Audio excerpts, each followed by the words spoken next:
এখানে একটা অঙ্ক বলছে when an article is sold for rupees 355 there is a loss of 29%, to gain 21% it should be sold। মানে একটা আর্টিকেল যেটা 355 টাকায় বিক্রি করলে 29% লস হয়, যদি 21% লাভ করতে হয় তাহলে আমাদের আর্টিকেলটাকে কত টাকায় বিক্রি করতে হবে। এখানে চারটে অপশন দেওয়া আছে, চলুন তাহলে অঙ্কটা করা যাক। 29% লস মানে কত? 100 টাকায় 29% লস, তার মানে আর্টিকেলটাকে আমাদের 71 টাকায় বিক্রি করতে হবে।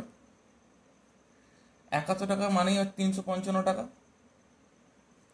তাহলে যদি 21% গেইন করতে হয়, লাভ করতে হয়, তাহলে নিশ্চয়ই 121 টাকায় বিক্রি করতে হবে।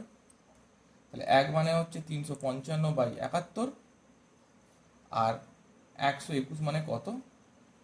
355 × 121/71, 5 দিয়ে কাটলো, অ্যান্সার হয়ে গেল 605 টাকা। Option C is correct.